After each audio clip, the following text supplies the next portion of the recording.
Alexandria, Egypt, March 415 AD. The air smelled of sea salt and cedar pitch, shouts in Greek, Coptic, and Latin echoing down wide marble avenues.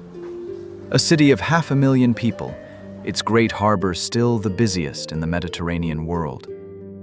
Down one of those avenues, a woman's litter moved through the morning crowds. Her name was Hypatia.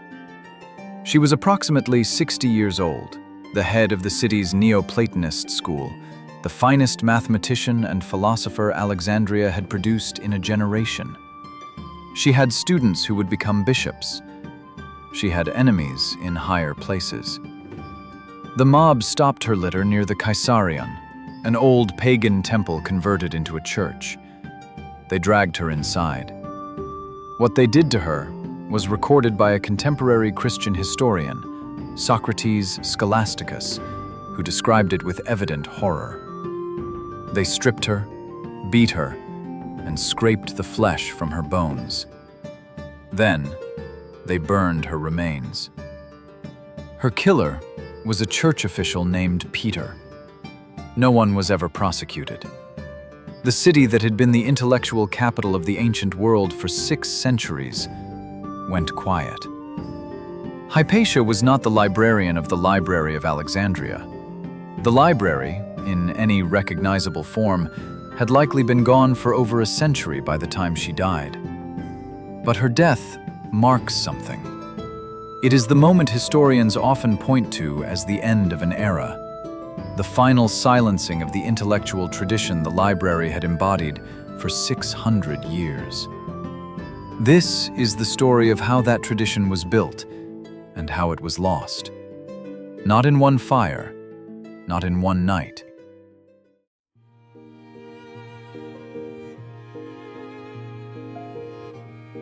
Around 295 BC, Ptolemy I Soter founded an institution unlike anything the world had seen.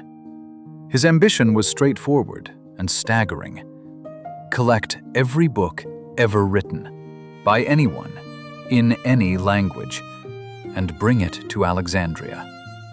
Not as a museum, as a working machine.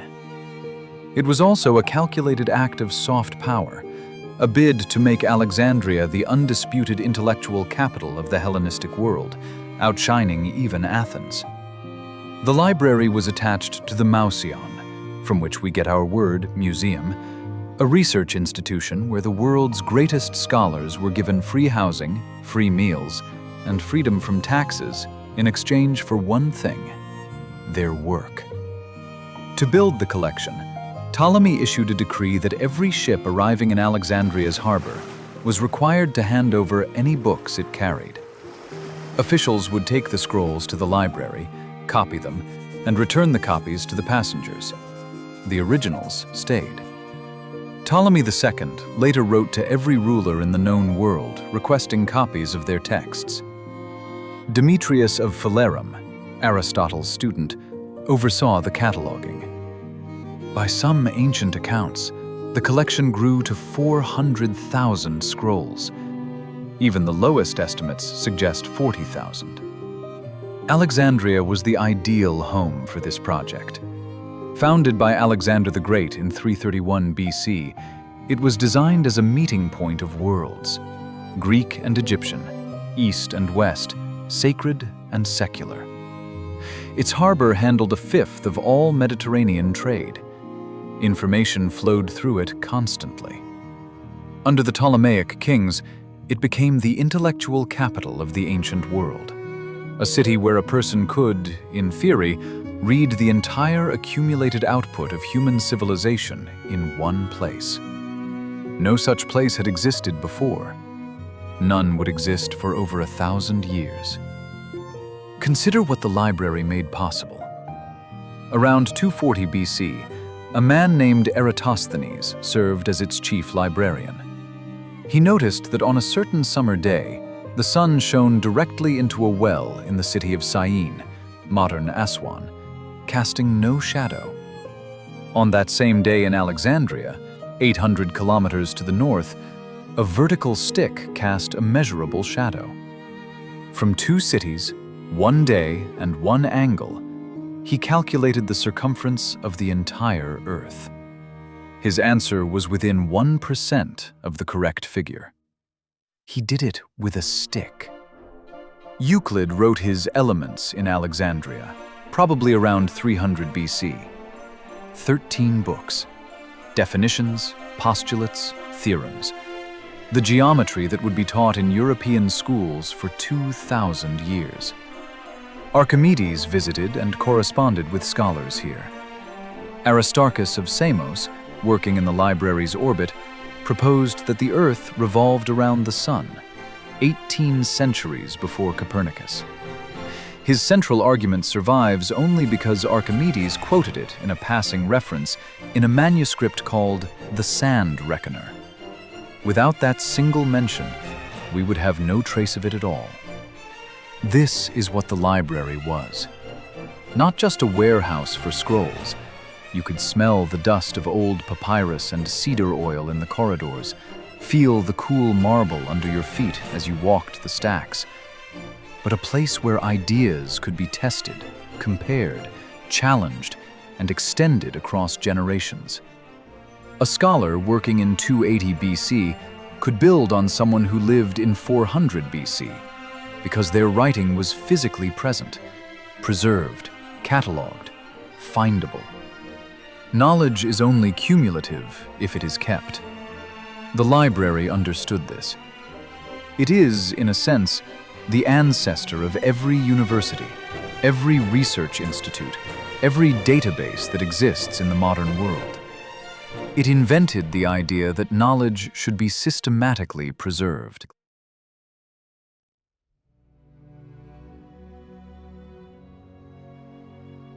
The library's first wound was not a fire. It was a king's jealousy. In 145 BC, Ptolemy VIII, known as Physcon, or Fatty to the Alexandrians who despised him, came to power after a brutal civil war against his brother. His response to a city that had opposed him was immediate. He expelled the foreign scholars. Philosophers, mathematicians, grammarians, poets, anyone not loyal were removed from Alexandria. Among them was Aristarchus of Samothrace, the head librarian, who exiled himself to Cyprus and died there. The brain trust scattered overnight. After 30 BC, when Rome absorbed Egypt following the deaths of Antony and Cleopatra, the library entered a long, quiet decline. Roman emperors occasionally sent money. Claudius reportedly added a new wing, but the political passion that had driven Ptolemy I, the genuine ambition to collect everything, was gone. The library had become an institution rather than a project. Institutions require maintenance. They require funding. They require someone in power who cares enough to protect them. Increasingly, no one did. This is the part of the story that is hardest to tell dramatically. Libraries don't decline in a single moment. They decline when scrolls are borrowed and not returned, when staff positions go unfilled, when roof repairs are deferred and leaks stain ancient maps, when funds are redirected. The Library of Alexandria, by the 1st century AD, was probably still functioning in some form, but it was no longer the institution that Eratosthenes had led. The great collection was already smaller, already dimmer, already moving toward the world of myth. In October 48 BC, Julius Caesar arrived in Alexandria. He had just won the Battle of Pharsalus. Pompey was dead. Caesar followed him to Egypt and found himself caught in the middle of another civil war between the young Ptolemy XIV and his sister Cleopatra. Caesar sided with Cleopatra. Vastly outnumbered, he held the palace district near the harbor and waited for reinforcements. While waiting, he made a tactical decision that would echo through history. To prevent the Egyptian fleet from blockading the harbor, Caesar ordered the ships set on fire. The fire spread to the docks and to warehouses along the waterfront. Plutarch, writing a century and a half later, claimed the fire consumed the library. Seneca, quoting an earlier source now lost, put the number at 40,000 scrolls destroyed. Modern historians are skeptical. The main library was located in the Royal Palace district, not on the docks. What burned were likely scroll warehouses awaiting export, a catastrophic loss, but not the institution itself. Caesar's fire planted a seed in the imagination of history. The idea of a single, catastrophic night, a man, a decision, a city burning. It is a cleaner story than the truth.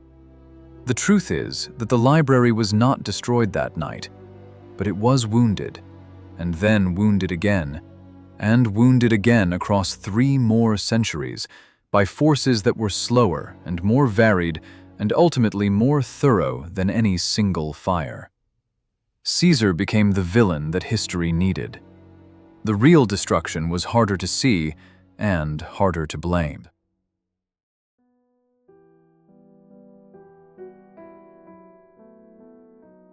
By the 3rd century AD, the Roman Empire was fracturing. Between 235 and 284 AD, a period historians call the crisis of the 3rd century, the empire endured over 50 different emperors, most of whom died violently. Egypt was fought over repeatedly. Trade collapsed. Funding for cultural institutions became essentially impossible. The Museion continued in some form. We have references to it as late as the 3rd century. But the living intellectual community that had surrounded the library was long gone. In 270 AD, Emperor Aurelian besieged Alexandria to suppress a revolt. To retake the city, he ordered the destruction of the Brucheion, the royal quarter, the same neighborhood where the library and Museion had stood for 5 centuries. No contemporary account specifically names the library's scrolls, but the Brucheion was leveled. Whatever remained of the original collection, whatever scholars still worked those halls, was gone. Most historians consider this the probable end of the library as a physical institution. What survived, according to later writers, was a smaller collection housed in a different part of the city, inside the temple of Serapis, the great god whose cult Ptolemy I had invented to unify Greek and Egyptian worship. This daughter library at the Serapeum was not the Library of Alexandria, but it was what remained of the tradition. 6 centuries of accumulated knowledge reduced to a temple annex. It would not survive the next century. In 380 AD, Emperor Theodosius I declared Nicene Christianity the only legal religion in the Roman Empire. Paganism was not merely discouraged, it was outlawed. Temples became churches or rubble. Sacrifices were banned. Across the empire, the old gods were dismantled. In Alexandria, this transformation was led by the bishop Theophilus, a man of extraordinary political energy and, by all accounts, a talent for provocation. In 391 AD, Theophilus obtained imperial permission to convert a pagan temple into a church. In the process, he publicly displayed and mocked the sacred objects found inside, cult statues, ritual implements, holding them up before crowds to demonstrate their worthlessness. It was a deliberate humiliation. The pagans of Alexandria responded by barricading themselves inside the Serapeum, the city's greatest temple, atop a hill overlooking the harbor, and holding Christian hostages. Theodosius sided with Theophilus. Roman soldiers broke the siege. The Serapeum was destroyed. Its famous statue of Serapis, 40 feet tall, inlaid with gold and ivory, was dismembered and burned. The sacred precinct was demolished. A church was built on the site. What happened to the books housed there is not recorded in any surviving source. They may have burned with the temple. They may have been dispersed before the siege. Whatever they were, whatever remained of the library's intellectual inheritance, They were gone by 392 AD. The most beautiful temple in the Mediterranean world was now rubble.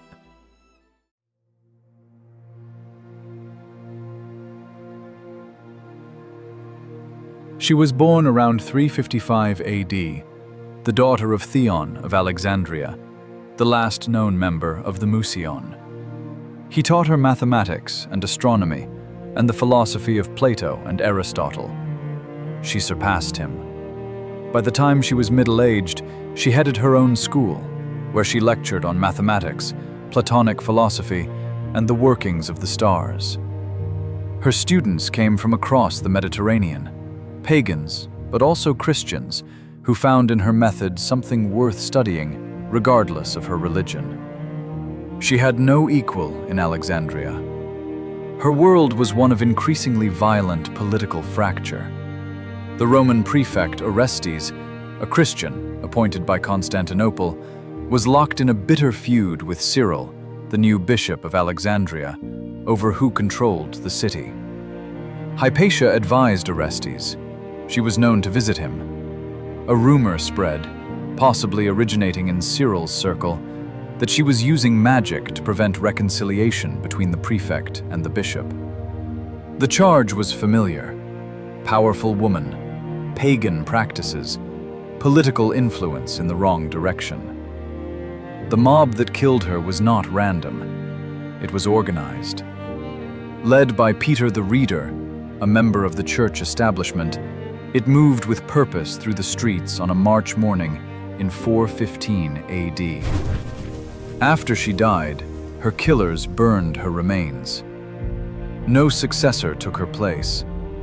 The tradition of secular philosophical scholarship that stretched back 6 centuries to the founding of the Museion simply ended.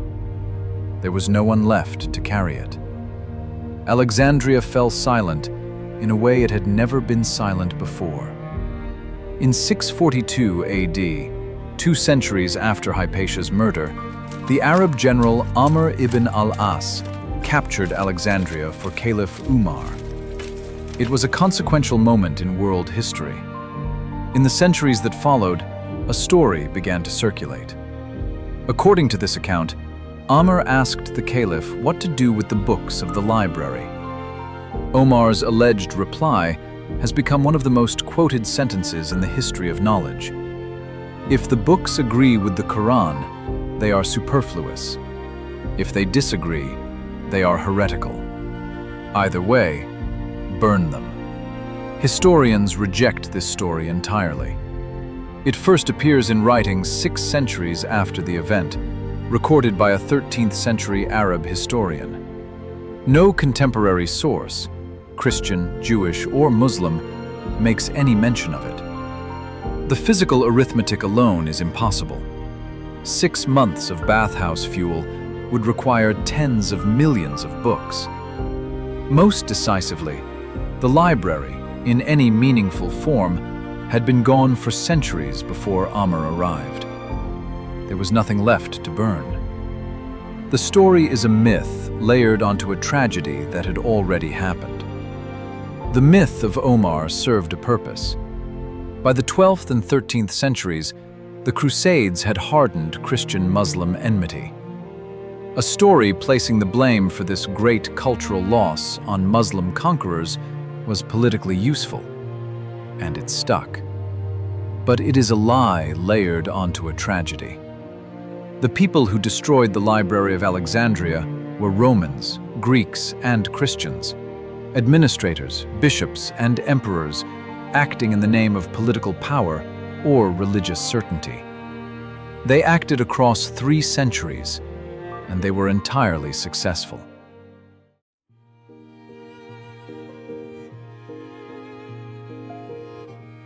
Return to the beginning. Hypatia in her litter. The marble streets of a city that had been, for 6 centuries, the intellectual capital of the world. What died with her was not the library itself. That was already gone. What died was the willingness to protect it, the deliberate accumulation of all human knowledge, maintained at public expense, accessible to those who sought it. This had been the great Ptolemaic experiment. By 415 AD, no one in power in Alexandria was willing to defend it. And yet, not everything was lost. The spirit of the library was not entirely extinguished. It was carried, like a single precious ember, eastward. The Arab scholars who conquered Alexandria and then spread across the known world carried something with them, a commitment to translation. Between the 8th and 12th centuries, scholars working in Baghdad's House of Wisdom, where the Ptolemaic project of translation and preservation was reborn, translated hundreds of Greek texts into Arabic. Works by Aristotle, Euclid, Galen, Archimedes. Many of these texts survived only because they were first preserved in Arabic, and only later translated back into Latin for a Europe that had largely forgotten they existed. The library scattered. Some of its children survived. We know Sophocles wrote 123 plays. 7 survive. We know Aristarchus proposed a heliocentric universe, and that his full argument is gone. We know Eratosthenes wrote a geography of the entire known world, and that it exists now only in the summaries of later writers. The Library of Alexandria was not destroyed by a single enemy. It was consumed by the slow burn of human choices, indifference, ideology, the accumulated decisions of people who decided again and again that knowledge mattered less than power.